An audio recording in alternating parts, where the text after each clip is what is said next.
Hello అండి, ఎప్పుడైనా అన్నం మిగిలిపోయినప్పుడు లేదా లంచ్ బాక్స్లోకి ఈ రెసిపీ ట్రై చేయండి.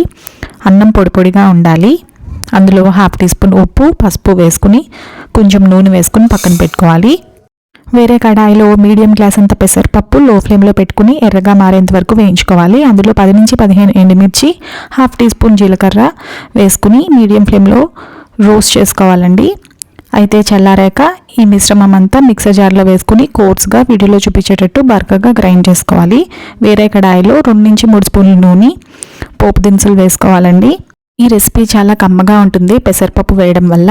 ఇంగు వేసుకుంటే మంచి ఫ్లేవర్ వస్తుందండి. జీడిపప్పు కూడా వేసుకోవాలి. కారానికి సరిపడా పచ్చిమిర్చి వేసుకోండి. కరివేపాకు వేసుకోవాలి. కారం ఇష్టపడే వాళ్ళు ఇంకొంచెం పచ్చిమిర్చి వేసుకుని అన్నం మొత్తం ముక్కుట్లో వేసుకుని ఒకసారి బాగా కలుపుకోవాలండి. పెసరపప్పు పొడి ఏదైతే చేసుకున్నామో వేసుకుని కలుపుకోవాలండి. వీడియో నచ్చితే లైక్ చేయండి.